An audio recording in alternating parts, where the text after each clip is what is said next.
Heute ist der 10., ne? Ja. 10. Dezember 24. Gut, dann muss ich noch. Okay. Gut.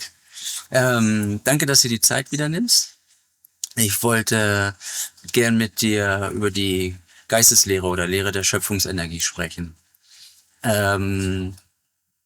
Ursprünglich solltest du ja nur 8 Bücher schreiben. So war es ja ursprünglich geplant.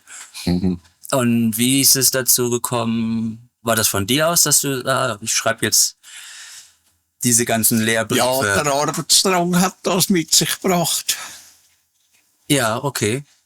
Also es ist nicht von den Plejadern gekommen, dass die gesagt haben. Nein. Das ist von mir aus gekommen, weil ich einfach gewöhnt bin, zu arbeiten, oder?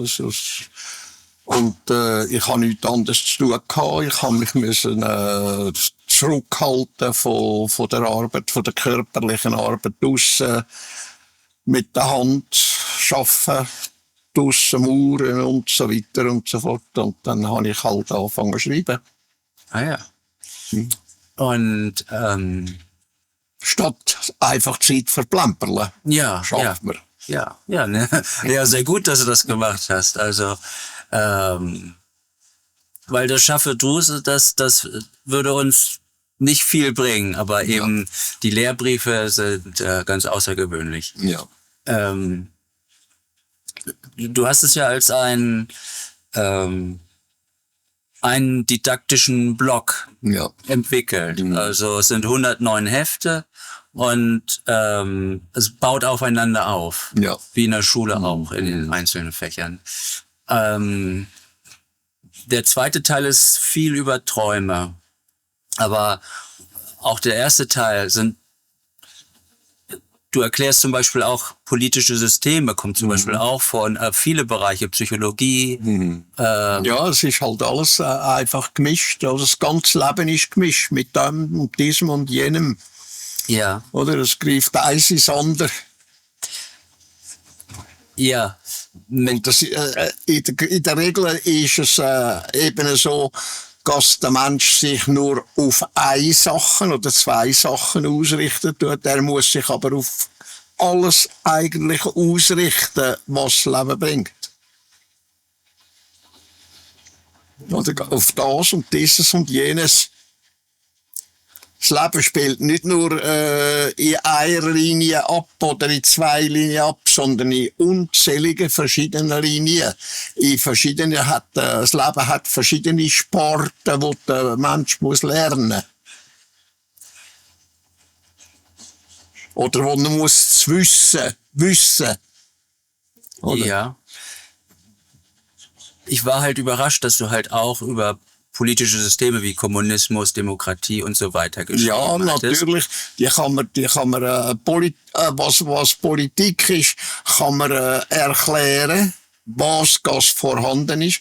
Man soll sich aber dabei nicht in die Politik selber einmischen. Man soll nicht politisieren.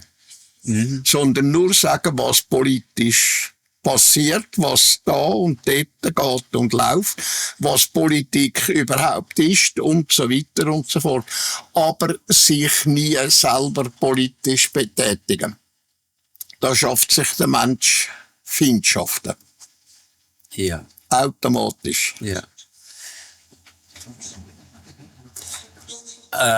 Ich war deswegen so überrascht, weil für mich ist es die Lehre der Schöpfungsenergie sowas Universelles. Ja, Und das gehört halt, Politik gehört auch dazu. Auf diesen Nur Planeten. es wird in der Schöpfungslehre eigentlich nicht Politik genannt. Es wird einfach das genannt, was vorhanden ist. Es wird dieses und jenes genannt. Aber wir sind auf der Erde. Wir müssen das in Begriff kleiden, wo einem Mensch bekannt sind. Und Politik ist halt etwas, was ihm bekannt ist. Wo er in der Schule praktisch schon lernen tut. Politik. Das passiert durch Politik. Die machen das durch Politik und so weiter und so fort. Politik wird beschlossen, dieses und jenes. Und unter Umständen gemacht. Oder unter Umständen auch nicht. Ja. Ich verstehe die Lehrbriefe so, dass eben gewisse Dinge sind halt wirklich universell auf jedem Planeten, was die Psyche angeht, der Menschen. Egal wie sie aussehen, auf welchem Planeten. Ja. Die Prinzipien sind universell, wirklich universumweit. Auch aber Politik ist universell. Nur auf der Erde wird sie anders gehandhabt als auf einer anderen Welt, wo Menschen leben. Oder? Politik ist universell. Gibt's Kommunismus auch auf anderen Planeten? Oder? Es geht nicht um eine bestimmte Richtung von einer Partei, sondern es geht einfach um Politik. Und Politik ist das, was der Mensch machen tut, dass etwas funktioniert oder nicht funktioniert. Ah, okay. Für alle zusammen, für eine Gemeinschaft, für ein Land, für einen Staat und so weiter und so fort. Ja. Ja, jede Gesellschaft muss sich ja irgendwie organisieren. Ja, muss sich organisieren. Politik ist eigentlich die Organisation, wo zuvorderst steht, dass alles richtig laufen tut in den Völkern. Ja. Oder? Dass gesagt wird, das und das ist richtig, machen das und dieses und jenes. Dann hat die Religion, die so viel Verwirrung stiftet, richtig, auch großen Einfluss. Die Religion ist gegenüber der Politik, wo kann richtig oder falsch sein, ein Unsinn. Denn Religion ist ein Glaube. Politik ist etwas, wo die Menschen selber studieren, wo sie darüber nachdenken, das und jenes müssen wir machen oder nicht machen. Ja. Im Gegensatz zur Religion ist das etwas, wo der Mensch selber muss denken, um etwas zu erdenken, was man muss machen oder was man nicht soll machen. Währenddem, dass die Religion einfach ein Glauben ist, der Mensch muss selber nicht denken, sondern er muss einfach das, was ihm hergerührt wird, was ihm vorgemacht wird, was ihm gesagt wird, glauben. Er muss sich also nicht selber gedanklich anstrengen dafür. Worauf ich hinaus wollte, war, dass bei uns der Glaube so weit verbreitet ist, beeinflusst das auch die Politik. In dem Sinne. Natürlich. Dann bei uns sind Politiker in der Regel religiös. Ja. Oder? Und da in Europa zum Beispiel, die meisten sind katholisch, oder? Dann kommen die Protestanten, also die wie sagt man denen noch? Protestantismus, oder? Ja. Und der Katholizismus, das ist hauptsächlich das, was vertreten wird, glaubensmäßig, religionsmäßig in Europa. Ja. Oder überhaupt in den sogenannten christlichen Ländern. Ja. Oder? Währenddem, dass der Islam bei denen die Heimen ist in Arabien und die Gruppierungen, die rund um die Welt herum sind, die ausgewandert sind, dort und den Glauben mitgenommen haben und weiter an den Unsinn der Religion glauben. Ja. Vielleicht liege ich da ja falsch, aber manchmal wird man auch gefragt, glaubst du an die Demokratie? Oder das ist im Grunde, der Kalte Krieg war ja auch fast ein Das ist nicht ein Glaube, wo der Mensch soll haben, ein Glauben an Demokratie, sondern ein Wissen, ist das richtig oder ist das falsch? Es geht da nicht um einen Glauben. Bei der ganzen Politik, auch Demokratie oder Diktatur und so weiter und so fort, das ist nicht ein Glaube, das ist tatsächlich vorhanden, wo der Mensch selber erdenken tut, oder? in richtiger Form oder in falscher Form. Also Demokratie, wenn einer sich Gedanken macht, ob Demokratie wirklich richtig ist oder nicht, ist das nicht ein Glaube, sondern es ist ein Gedanke. Es ist das, was er in seinem Hirn zweglegen, was er sieht, was aus jenem bei der Demokratie ergehen tut. Er weiß, es gibt das oder es gibt das oder es gibt das. Ja. Es ist also nicht ein Glaube. Man tut nicht an Demokratie glauben oder sonst ein Regierungssystem glauben, sondern man tut das wahrnehmen, man tut über das nachdenken, man tut es akzeptieren oder nicht akzeptieren. Und akzeptieren ist aber nicht ein Glaube. Akzeptieren ist etwas, wo im Kopf stattfindet durch das, was der Mensch darüber nachdenkt, überlegen tut und einen Entschluss fasst, das ist richtig oder das ist falsch. Ja, mein Eindruck ist, dass eben, wie du ja selbst sagst, viele Politiker sind Gläubige. Ja. Und im Glauben geht es ja darum, eben nicht zu hinterfragen, nicht kritisch zu denken. Ja. Und genau. dadurch ist auch die Politik so Eben, fast ein Glaubenskrieg. Ja, wenn die Religion in Glauben gezaubert wird oder die Religion in Politik gemischt wird, dann kommt es halt in der Regel falsch raus. Ja.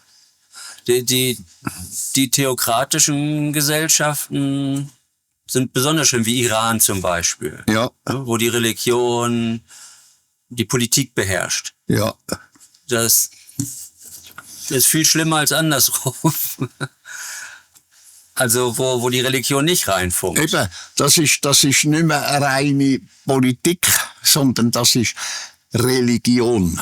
Da ist die Religion im Vordergrund und das ist nicht Politik. Es wird durch die Religion bestimmt, nicht durch Politik. Das, was sie betreiben tun, ist nicht Politik. Politik ist immer neutral, durch Selbstdenken. Religion, wo regieren, die macht das nach Vorschriften, nach dem Glauben. Und das ist ein weiter Unterschied. Ja. Die unterschiedlichen Systeme sind im Grunde auch Ausdruck der jeweiligen Evolutionsstufe, nicht wahr? Richtig. Ja, wenn es richtig gehandhabt wird. Ja. Aber dort, wo die Religion hauptsächlich maßgebend ist dabei, ist kein Fortschritt, nichts. Ja. Es wird nicht geändert zum Besseren. Es bleibt immer etwa auf dem gleichen Level liegen. Ja. Währenddem geht es dort, wo die Religion nur da innen ist, aber nicht in der Politik einen Rugel spielen tut, dort ist es ganz anders. Ja. Dort ist einfach nicht ein Glaube, sondern dort ist ein Denken, ein Überlegen.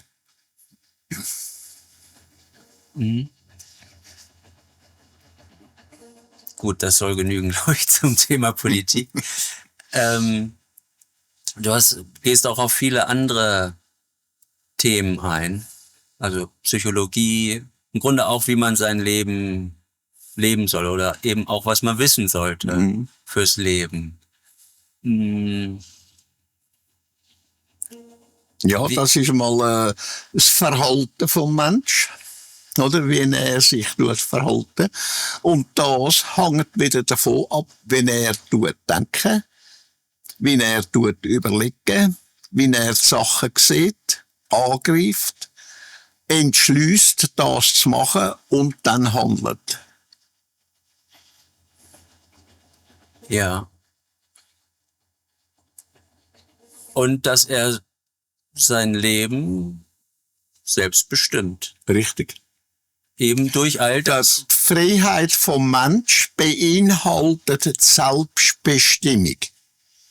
Ohne Freiheit hat der Mensch keine Selbstbestimmung. Also kann nicht selbstständig etwas machen, ohne dass eine Vorschrift kommt und so weiter und so fort. Dann ist er aber nicht mehr frei.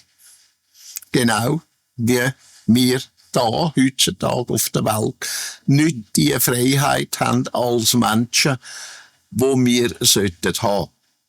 Wir sind schlimmer dran als zur Zeit, als die Vögte regiert haben. Da hat die Gesetze, die Verordnungen, die Reglement und alles, die Vorschriften und alles zusammen und die, wie gesagt, die Gesetze hat es da noch nicht gegeben. Die kommen aus dem Volk raus, weil sie meinen, sie seien die Grössten, wenn sie an die Regierung kommen, wenn sie gewählt werden und so weiter. Dann kann ich und dann mache ich. So. Und dann kommen die Vorschriften, die Gesetze und so weiter und so fort. Und in der Regel, wenn die nichts anderes als nach ihrer Meinung das, was richtig sei, am Volk aufzwingen. Durch Gesetze und Gebote und Verordnungen und Reglement und so weiter und so fort. Ja, und je mehr Menschen an die Regierung kommen, immer gewechselt wird, immer neue kommen mit neuen verrückten Ideen, umso mehr Gesetze, Reglement und Verordnungen und so weiter gibt's. und desto weniger Freiheit. Und desto weniger Freiheit. Und der Mensch wird noch mehr gefolgt als zur Volkszeit. Ja. Ja, viele Leute kennen gar nicht, weil es auch nicht groß gesagt wird, wie sehr wir in gar nicht allzu ferner Zukunft durch das Zentralbankgeld und ähnliche Dinge. Unter Druck. Siehst du im ersten Bericht, aus dem Bericht, wo im 24. November noch fertig, wo ich fertig muss reinnehmen. Ja. Wo wir nur ein Stück haben können. Dort drinnen steht es auch. Ja. Und das habe ich erst vor wenigen Tagen gesehen. Da wurde in England Dr. Roger Geowolf, heißt er. Der war Berater der Bank von England, also der Zentralbank von England. Und der sagte, dass in den letzten Jahren über 1 Million Menschen nur in England das Konto weggenommen wurde. Und die sind halt auf so eine Liste gekommen, irgendwie. Und zum Teil auch durch künstliche Intelligenz, aber eben natürlich auch durch Menschen.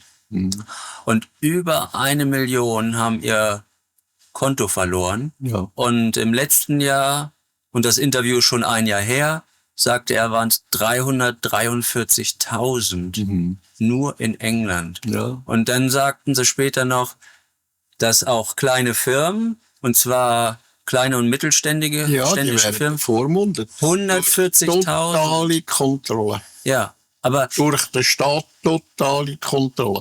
Und die kannst du nicht mehr stoppen. Der Mensch ist so gleichgültig und so blöd, dumm und dämlich geworden, also nicht denkend, oder? Dass er alles einfach über sich ergehen lassen hat und weiterhin über sich ergehen lässt und nichts unternimmt, um dagegen zu arbeiten. Ja, weil mich wundert, dass da nicht riesige Demonstrationen und ein Aufruhr ist, weil 140.000 Firmen sind auch debanked, heißt das. Also keine Bankenverbindung mehr. Und dann sagte er auch oder bestätigte, als er danach gefragt wurde, und das ist wirklich jemand, der sich auskennt, wie das dann aussieht, ob die bei anderen Banken Konto bekommen können. Und da sagt er, das wird schwierig werden, weil sie halt auf dieser Liste sind. Und es ist egal, zu welcher Bank sie gehen. Ja, da musst du mal den Christian Frehner fragen, wie wir Schwierigkeiten hatten, dass wir nur 2 Banken gefunden haben für die 4 Konten, die wir haben. Ja. Das ist 2 Banken. Ja. Und bei der einen bist du noch nicht sicher, ob es wirklich auf die Länge raus funktioniert. Und dann haben wir noch Sonder, oder, wo nicht auf der Bank ist. Ja, und das hat mich wirklich, selbst der TV-Moderator, einer von den beiden, fragte, im Grunde müsste das ein Menschenrecht sein, oder ist es ja ein Menschenrecht? Natürlich ist es ein Menschenrecht, aber das wird übergangen. Ja, und das hat auch der Dr. Geowolf bestätigt. Ja, im Grunde ist das ein Menschenrecht, weil soll man sonst... Ja, Vogterei, ja. Oder? Und der Mensch wird durch die Vogterei zum Sklav. Ja, ja. Das ist Sklav vom Staat. Ja. Und das führt dazu, dass sich das KI weiter kann entwickeln. Es wird nicht geschaut, es wird gleichgültig darüber weggegangen, dass das KI eines Tages sich selber entwickeln, praktisch mechanisch anfängt denken, selber denken, selber entscheiden und fängt an handeln und einen Teil der Menschen ausrotten. Aber weißt du, wenn du sagst, die lachen nur darüber, das Volk lachen nur darüber, das wird es ja nicht geben. Das ist Fantasie. Sie werden es sehen, Nachkommen und Nachkommen von den Nachkommen von denen, die lachen darüber. Ja. Ja, jetzt sind die Computer noch zu leistungsschwach. Aber in der Zukunft, wenn es Quantencomputer gibt, ist jetzt schon spät. Es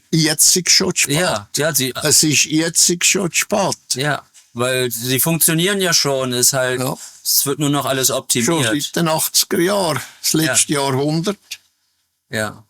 Mit der Aber künstlichen das wird dem Volk gar nicht gesagt. Ja. Ja, das ist eben diese Geheimtechnologie, von denen wir gar nichts hören. Ja, das ist so. Das gibt's nur in deinen Kontaktberichten. Mhm. Ja, da sind immer wieder tauchen da Sätze auf in deinen Kontaktberichten, wo wo man sich so in La-La-Land fühlt, wo man sagt, das kann nicht sein, aber es ist so. Es ist wirklich, es ist schon so. Wie ich da gesagt habe und was auch geschrieben ist, es ist bereits geschrieben. Ich kann das raussuchen, wenn du es willst. Ich kann das rauskopieren. Das wird ja veröffentlicht. Was ich gesagt habe, aber... ja, nee, es kommt ja bald. Ja. Da wird es ja veröffentlicht, dann kann es jeder lesen. Das ist dann der 902. Erste. Mhm. Ah, okay, 901. Und 902. ist vom letzten Sonntag, wo der Arleon auch da war. Und wo sie sagen, sie brauchen einfach mit ihren Leuten Zeit. Und es kann keinen Kontaktbericht mehr geben.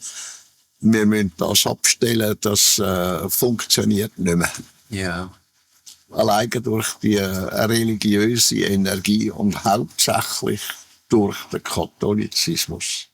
Ja, die immer wieder bei deinem Computer reinfunkt und Störungen und Manipulationen. Wir haben letzten Samstag mit der Quittung und mit dem Dings da.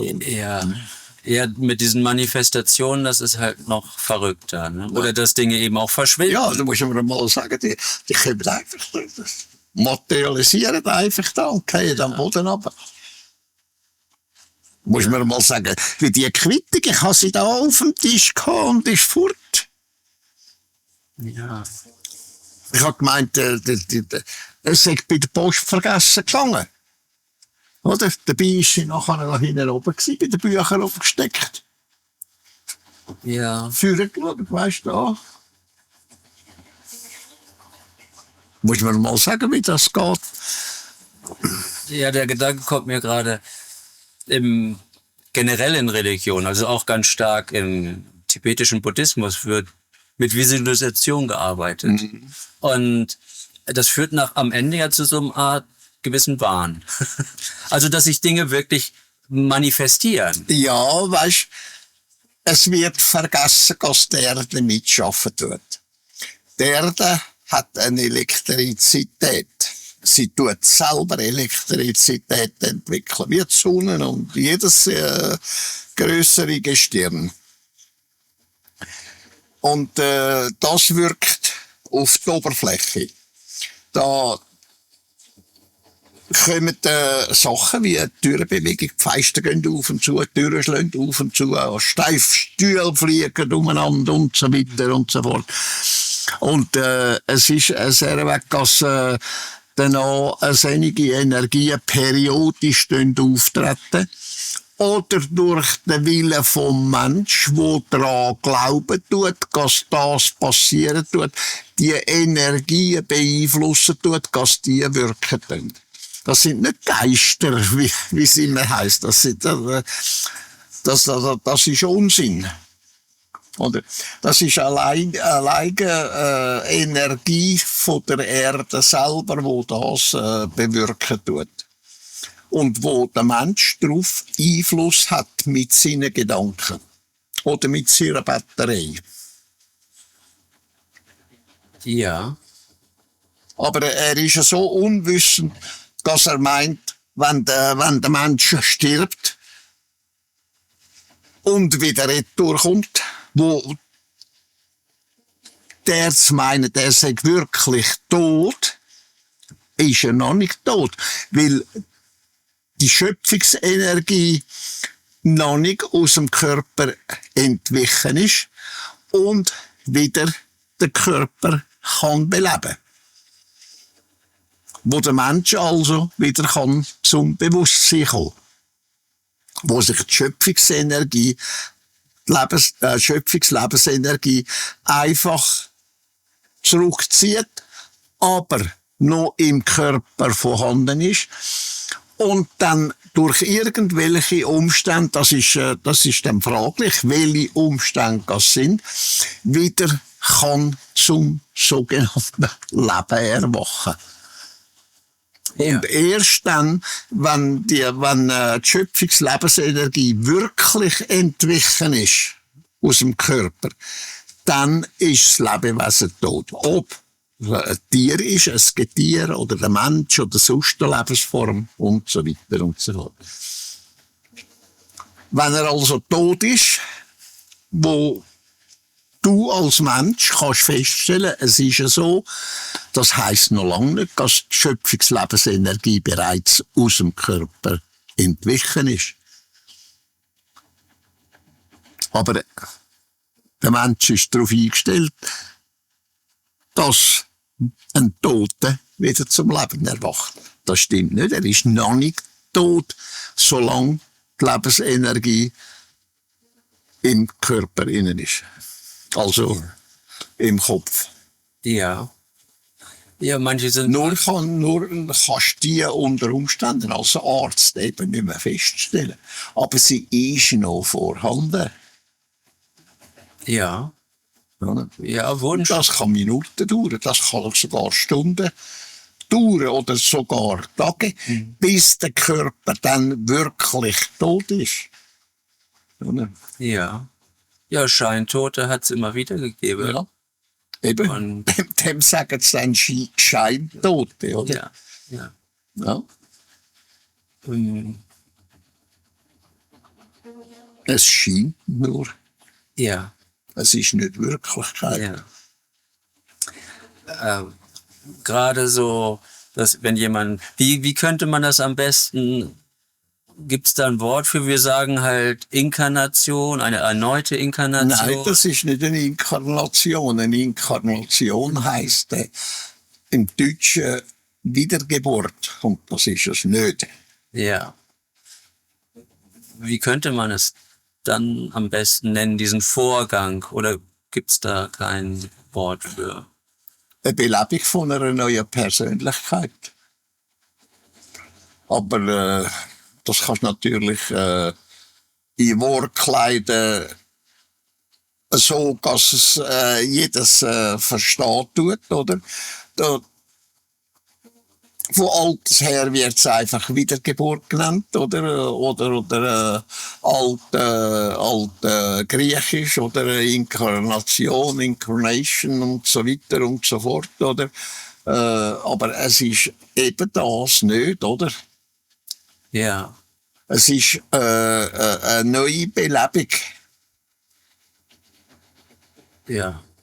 Wenn man es aus der anderen Sicht sieht, ist es einfacher. Man tritt wieder in einen Körper ein, um Erfahrung zu sammeln, Ja. zu evolutionieren Ja. und im Jenseits wird es dann sozusagen verarbeitet. Da kannst du dir das so vorstellen. Du lernst einen Beruf und hast den wirklich gelernt. Und dann gehst du in eine andere Stadt oder in ein anderes Land oder an eine andere Universität oder Baustelle, fängst wieder vorne an, lernst wieder etwas Neues. Kannst du dir das etwa so vorstellen? Ja. Und die schöpferische Lebensenergie tut eine neue Persönlichkeit beleben, ein neues Bewusstsein, oder? Nicht das Alte. Das Alte ist weg. Das Alte ist überholt. Das geht alles in Zukunft. Ja. Es gibt da kein Wiedersehen, Familientreffen im Jenseits. Nein. Das ist halt so dieser. Ja, Das sind einfach Fantasien. Ja. Fantasien, wo Wirklichkeit können werden, in dem Sinn, dass es da und dort sich ergeben tut, dass wie soll man dem sagen? Der Mensch sagt Geister, dass so eine Erscheinungen gibt, wo alleine aus dem Gehirn entstehen, wo aber sichtbar werden. Durch Schwingungen, durch Macht von den Gedanken. Und das ist eine ungeheure Kraft. Und Glaube, die hat eben die Energie. Das ist ein Wahn ohne Gleichen, wo alles praktisch möglich wird.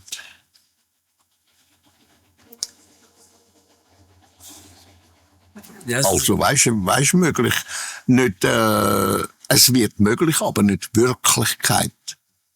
Und ja. möglich sein und Wirklichkeit ist eben etwas anderes. Ja, damit wird halt eben auch immer geködert, so wenn Ja. Wunderheilung oder ähnliches, Ja, ne? genau. Die in Wirklichkeit eine Manipulation. Genau.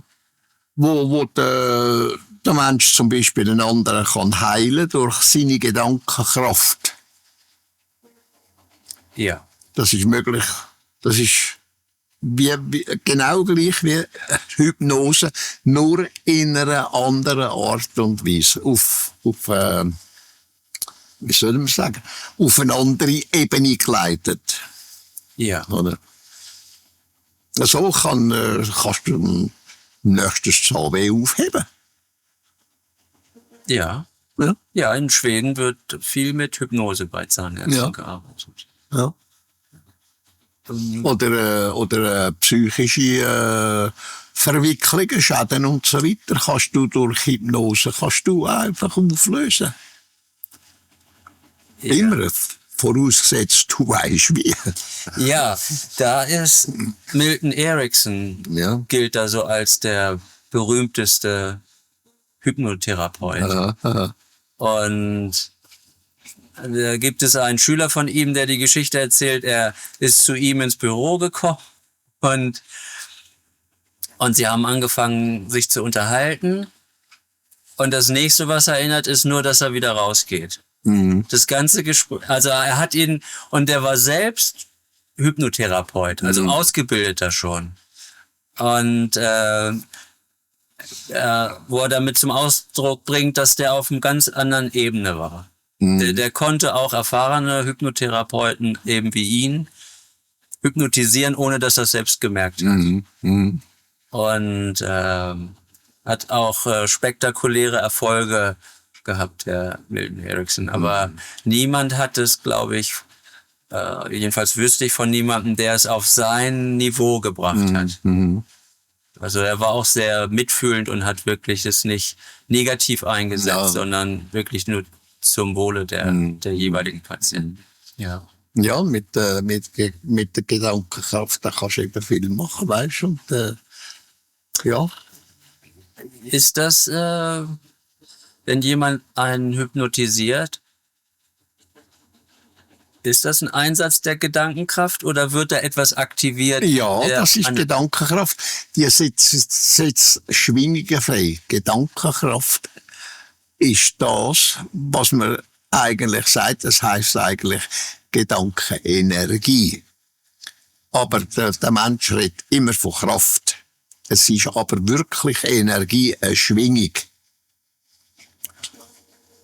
Und in diesem Fall zum Weißt, mit wem habe ich am besten können über das reden und diskutieren? Mit dem Bender? Nein. Mit dem Dr. Radhakrishnan von Indien. Ah, wirklich? Präsident von Indien, der war noch Philosoph gewesen, und der hat das auch beherrschen können. Oder hat das beherrscht, aber er hat geschwiegen darüber. Er hat es nie gemacht, wenn es irgendjemand gemerkt hat. Er hat das nicht wollen, dass man ihn nachher an den Himmel lupft. Ah ja, interessant. Das ist der Dr. Radhakrishnan. Ja. Den habe ich kennengelernt in Merauli, wo sie mich angeschossen haben vom Doc Hill oben. Ja, er war ja sogar dabei. Ja, er ist dabei gewesen. Ja. Und wegen ihm hat es eben dann den Polizeirapport gegeben. So schwer, sonst hätte ich nie etwas gesagt darüber. Ja. Und mit ihm hast du können reden und er ist wirklich da oben wief gewesen. Ja. Bei Politikern heutzutage wäre das natürlich, die meisten wären, glaube ich, oder sind versucht, das dann zu Ja, die würden da versuchen, weißt, alles an sich zu reissen, oder? Ja. Ja. Wie so, da kommen Diktator draus raus und weiss ich was. Ja. Nochmal, sozusagen die Hypnose, wenn man sagt, der heilt jemanden durch Gedankenkraft, hast du gesagt. Das ist Schwingung, Energie. Ist Gedankenenergie. Ja, Gedankenenergie. Das ist dann. Der Mensch sagt einfach Gedankenkraft, oder? Aber es ist nicht einfach Kraft, sondern es ist wirklich Energie, schwingende Energie. Ja. Und das ist ja in beiden Fällen so, sowohl bei der Hypnose als auch jetzt bei einer Heilung, sagst du. Ja. Aber ist es eine andere Art von Gedankenenergie oder ist es auch die gleiche Energie, nur anders verwendet, sozusagen? Sie ist anders verwendet, bewusst anders verwendet. Ah ja. Dann, es ist ein sehr Weg, du kannst jedes Plasma, auch Gedankenenergie ist ja ein Plasma. Und Plasma kannst du mit der Zeit, es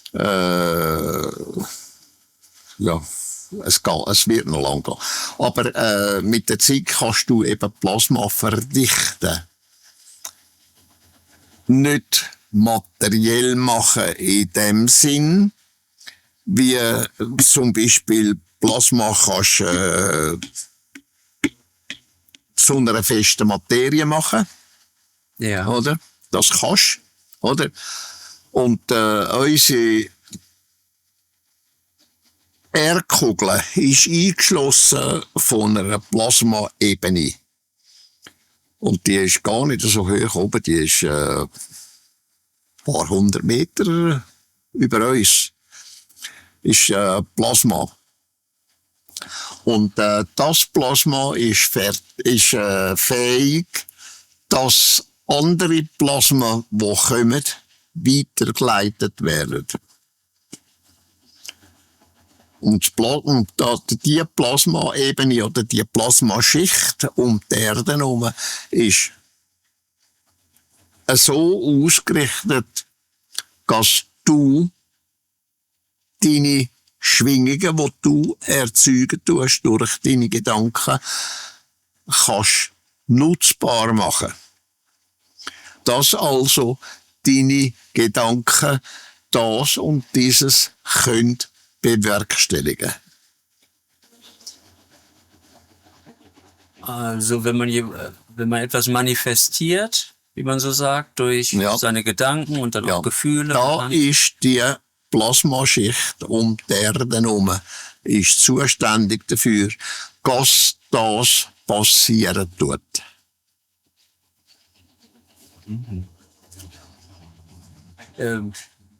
Reicht die bis zur Erde runter oder beginnt die? Okay, aber ist nur ein paar hundert Meter hoch. Ja, die ist nur ein paar hundert Meter über uns. Ja.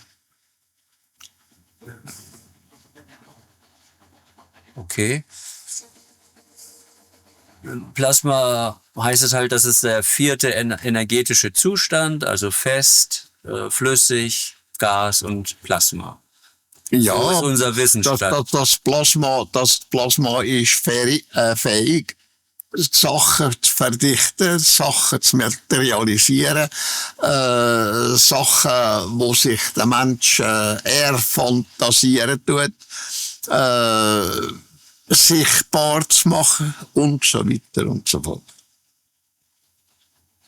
Hat das dann auch was vielleicht mit den Manifestationen in deinem Computer oder andere Materialisationen zu tun? Nein, das geht noch viel weiter. Mhm. Und da kommen jetzt nicht dahinter, der Marleon und seine Leute kommen nicht dahinter, wie es das angehen können. Sie können es feststellen, aber das Wie, dass das kann beeinflusst werden auf eine andere Art, als sie eben entsteht tut, das ist das Problem.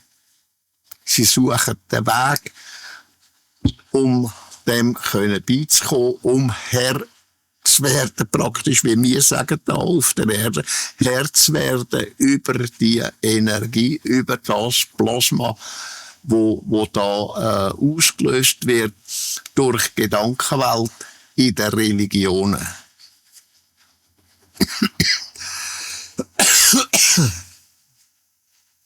Das ist das grosse Problem. Ja, wenn da weltweit Menschen beten etc., dann entsteht die Energie, die Schwingung, das Plasma. Und das ist ein Plasma, wo wie soll ich sagen, wo sie müssen erforschen. Und sie wissen, woher das kommt, aber nicht, wie es zum Wirken gebracht wird selber. ja. Und das muss ja abgestellt werden. Und ob es das könnte. Und das wird aber, das ist nicht, was sich spontan ergibt, sondern das wird gesteuert. Das wird gesteuert durch die Menschen, die da glauben, die das praktizieren. Aber sie wissen nicht, dass das praktizieren. Sie glauben einfach an einen lieben Gott. Und in dem Glauben ihnen herrscht das und dieses und jenes, wo bei Menschen Wahnsinn auslösen kann. effektiv. Also da sitzt keiner irgendwie am Computer und Nein. macht das, sondern das sind sozusagen, Das tut selbstständig dann wirken. ja, so selbstständig, wie das irgendwann mit der KI sein wird. Ja, genau.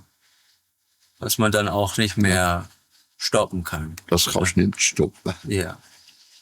Da muss der Mensch leider selber gescheiter werden. Ja. Und das geht noch 800 Jahre, bis das so weit kommt, dass der Mensch anfängt zu denken über das.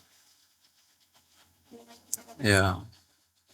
Auch wenn heute ein Haufen von ihrem Glauben wegkommen, dann sind sie nur von der Organisation, aber nicht vom Glauben weg.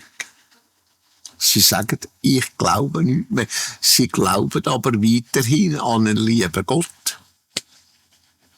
Oder sonst irgendwie so irgendeine Gestalt, wo das leiten tut und so weiter und so fort. Sie sind einfach nicht mehr bei der Kirche. Sie sind nicht mehr in der katholischen, sie sind nicht mehr in der protestantischen oder in einer Sekte oder sonst irgendetwas. Aber da innen läuft es weiter. Ja. Ja. Selbst die behaupten, sie sagen Atheisten, oder? Sie glauben nichts. Aber da innen tun sie es genau gleich machen. Kopf rein, läuft es weiter. Ja, das ist so eine tiefe Programmierung. Ja, richtig. Und je früher, desto tiefer geht Ja. es im Grunde. Ja. Schwierig, aus sich selbst die herauszubekommen. Mhm. Ja. Weißt du, dann hast du noch die Redensweise, die der Mensch braucht. Ja, um Gottes Willen. Das ist automatisch. Du musst nicht einmal an einen lieben Gott glauben, so sagst du um Gottes Willen. Einfach. Brauchst du es einfach. Weil es gang und gäbe ist, dass der Mensch es herweg reden tut. Ja. Oder? Wenn du wirklich weisst, es gibt keinen Gott. Oder? So ist es einfach die Redensweise, wo ein Leben lang auf dich eingewirkt hat von den Mitmenschen, wo du hast praktisch müssen annehmen, ob du hast wollen oder nicht. Oder? Hast es einfach müssen hören und das ist dir mit der Zeit ist das in dir reingegangen und du brauchst es einfach. Auch wenn du 100%ig weisst und dir bewusst bist, es gibt das und dieses und jenes nicht, was die Religion bringt und so weiter und so fort. Ja, die Energie färbt halt ab auf genau. jeden. So. Genau. Sag mir, wer deine Freunde sind und ich sag dir, wer du bist. Ja. Das ist ja Ja. alter Spruch. Ja. Da ist schon wichtig, dass man sich dann überlegt, mit wem man sich abgibt. Ja, ja. Und der Mensch meint, er lebe. Es ist wirklich so, also er lebt dann. Aber eines Tages kommt es so, wie mein Vater einmal gehört hat. Und das gebraucht hat und gesagt hat, aber das hat es niemand wahrgenommen. Da hat er aufgefangen, lebe so und wie du und wann du willst, so wünschst du dir gelebt zu haben. Der Mensch lebt nicht, er schleicht praktisch durchs Leben, oder? Wird von dem und jedem beeinflusst und macht dann das und dieses und jenes, ohne dass er eigentlich will. Oder? Er wird einfach mitgerissen. Er tut sich nicht weiterbilden. In der Form, dass er nur das wirklich wahrnimmt, was Wirklichkeit ist. Und die Wahrheit ist, er lässt sich beeinflussen von diesem und jenem und tut selber nicht denken. In der Form, wo er müsste denken. Und da wäre ein Muss dahinter. Dass, wenn er wirklich Mensch will sein in dieser Art und Weise, wo man sagt, es ist tatsächlich ein Mensch. Ja, also, Weißt, ein Mensch, wie soll ich das sagen?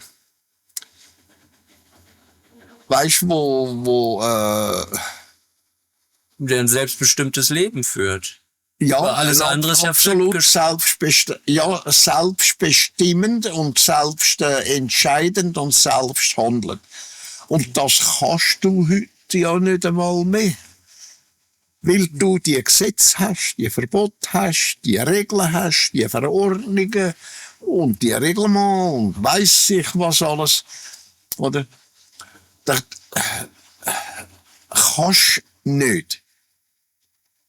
Ja, Du bist einfach gefangen.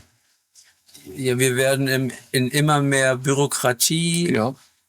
Eben, das ist die gebunden. totale Kontrolle. Ja, Die totale Kontrolle über den Mensch. ja. Du verbringst immer mehr Zeit mit Papierkram, Ja. mit den Behörden und den Und wenn Rechnungen. du dich wehrst dagegen, dann passiert, dass du gestraft wirst dafür. Ja. Das ist das, was eben kommt. Eine Frage bitte noch. Und zwar zu Ursache und Wirkung. Da wurde ich halt auch gefragt. Das wird ja dann oft mit Karma verwechselt oder so. Das ist es ja nicht, sondern Ursache und Wirkung ist universell, Universell, richtig. dass egal wo man ist, ob man auf einen anderen Planeten geht Richtig. oder andere Rasse, wie Das auch spielt immer. überhaupt keine Rolle, wo du bist. Das- Das ist immer die Ursache und die Wirkung für alles und jedes, was geht und läuft. Ja. Und was sich ergibt. Und Für alles ist immer eine Ursache vorhanden. Und für alles ist immer eine Wirkung vorhanden. Das kannst du anders gar nicht haben. Es gibt's nicht, dass einfach, wie soll ich sagen, nichts wäre. Es wäre kein Planet, es wäre keine Schöpfung, es wäre keine Natur, es wäre Existenz, nichts wäre. Es muss also eine Ursache haben und eine Wirkung haben. ja, und sie bedingen sich gegenseitig. Die bedingen sich. Ja, So wie da eine Ursache ist, wird es eine Wirkung Ja. geben. ja. Und wenn es eine Wirkung gibt, muss es eine Ursache. Muss es auch eine Ursache haben. Ja.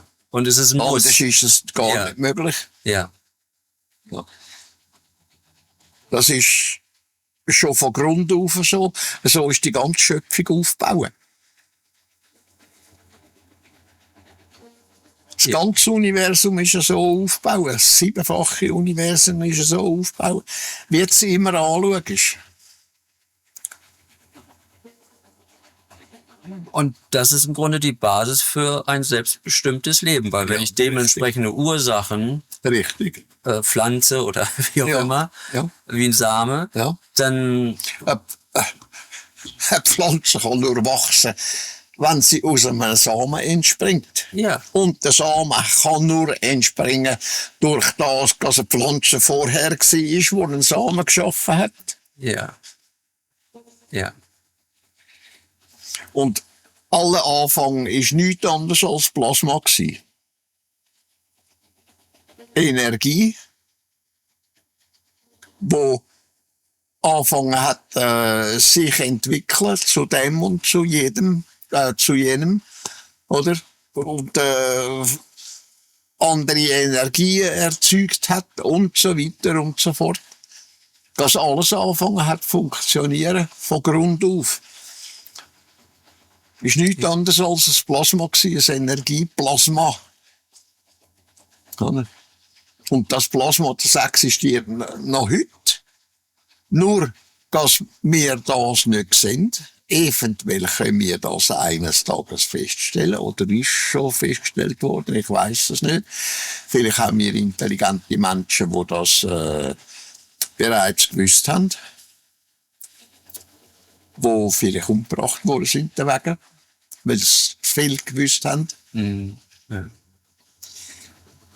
Das Plasma ist aber nicht, tut mir leid, dass ich jetzt noch fragen muss, aber das Plasma ist nicht die Raumenergie, das ist was anderes. Das ist was anderes. Das ist was anderes. Gut. Das ist, entsteht aus der Energie, aus der Schöpfungsenergie raus. Weil es das brauchen tut, dass wieder etwas funktionieren kann. Genau, wenn du ein Auto hast, es kann nur funktionieren, dass du, also wir tun es jetzt mit Plasma, tun wir es jetzt vergleichen, dass du ein Plasma in den Motor, in den Tank hineingibst, wo nachher die und die Wirkung erzeugen tut, damit das Auto anfängt zu laufen und fahren tut. Ja, konkret. Es hat alles seinen Ursprung. Ja.